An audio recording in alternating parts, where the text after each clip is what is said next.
Id-dinja teħtieġ Ewropa fl-aqwa tagħha għax l-Ewropa hija tama. Dan intqal il-President tal-Parlament Ewropew Roberta Metsola meta indirizzat il-konferenza ta' Estoril f'Lisbona. Fid-diskors tagħha Roberta Metsola qalet li l-Ewropa kapaċi teleb l-sfidi globali ma naqas ukoll li titkellem dwar il-gwerra li għaddejja bħalissa fl-Ukrajna. Hija faħret ir-rispons tal-Ewropa hekk kif l-Ukrajna ingħatat għajnuna militari, għajnuna finanzjarja kif ukoll l-istatus ta' kandidat għas sħubija fl-Unjoni Ewropea. Dawn l-azzjonijiet kollha kienu neċessarji għaliex bħall-Ewropa l-Ukrajna wkoll teħtieġ it-tama.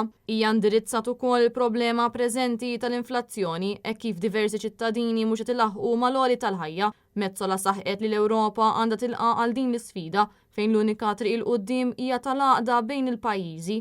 Waqt id-diskors tagħha hija semmiet soluzzjonijiet sabiex titjib din is-sitwazzjoni fosthom li jkun hemm limitu massimu fuq il-prezz tal-kontijiet tal-elettriku. Iżda qalet ukoll li hemm bżonn pjan fit-tul sabiex l-Ewropa tkun tista' teleb l-isfidi kollha li qed taffaċċja. Roberta Metsola insistiet li hemm bżonn li titħalla Ewropa xierqa għal ġenerazzjoni li jmiss u li ma mmorrux lura għall burokrazija għaliex tkun diffiċli biex din tineleb. Hija konkludiet id-diskors tagħha billi qalet li tinsab mimlija tama li d-dinja ta' għada għandha tkun aħjar għal dawk li se nħallu warajna.